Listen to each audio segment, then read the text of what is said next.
বাবরি মসজিদের জায়গায় পৌঁছে গেছি। এখানে প্রচুর মানুষ, পুলিশ প্রত্যেকটা মানুষ এখানে ভর্তি হয়ে গেছে। প্রচুর মানুষ, প্রচুর পুলিশ, তোমরা দেখতে পাচ্ছ।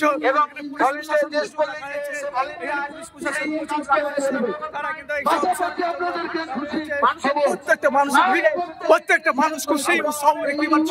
প্রত্যেকটা মানুষ তাদের 80 কোটি টাকা আমার এই সংস্থাকে দেবে।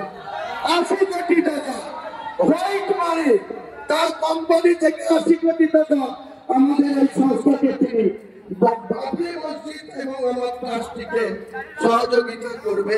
ইনশাআল্লাহ টাকার কোনো অভাব হবে না। রাজ্য সরকারের কোনো দয়ার দরকার নেই। রাজ্য সরকারের টাকায় আমি মসজিদ করবো না, তাতে মসজিদের পবিত্রতা নষ্ট হবে। এটা আমি কোনো মতে গ্রহণ করবো। লেডিস পুলিশ রাখা হয়েছে কিছু। শান্তভাবে থাকুন। যারা বাইরে থেকে মিডিয়ার গাড়ি এসছে, ভলেন্টিয়ারদের সাথে যোগাযোগ রাখবেন। তারা আপনাদের সামান্য লাঞ্চের বা বিরিয়ানির প্যাকেট দেবে।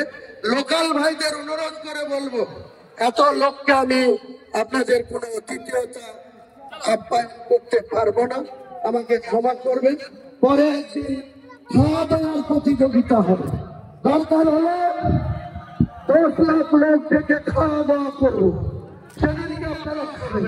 আজকে আপনারা একটু যেমন রোজা রাখছে, সেরকম লোকাল লোক, জেলার লোক, বিভিন্ন ব্লক থেকে আসা লোক আমার কথাটা মেনে নেবে, সহযোগিতা করবেন। যারা মালদা, ভাঙড়, হুগলি, বীরভূম, বর্ধমান বিভিন্ন জায়গা থেকে আসছে, তাদের একটু সামান্য বিরিয়ানির প্যাকেট করা আছে, তাদের কাছে আমাদের ভলেন্টিয়াররা পৌঁছে দেবে। আপনারা একটু গ্রহণ করবেন। তার সঙ্গে 500 করে পানির বোতল, এছাড়াও কিছু লোক পাউরুটি, কলা নিজের থেকে নিয়ে আসছে, তারা যাকে দিবে আপনারা খেয়ে নেবেন। উনি আমাকে বক্তব্য সবাইকে আমার সালাম রইল। ঠিক 12টায় আমাদের মূল অনুষ্ঠান শুরু হবে।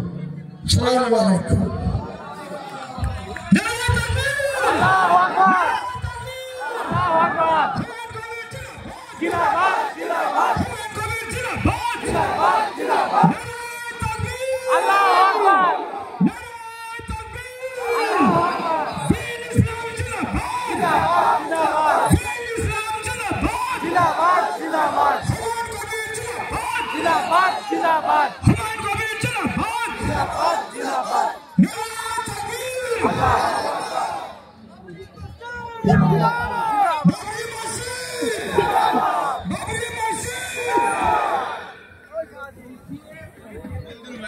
ভলেন্টিয়ার যারা আছে এখানে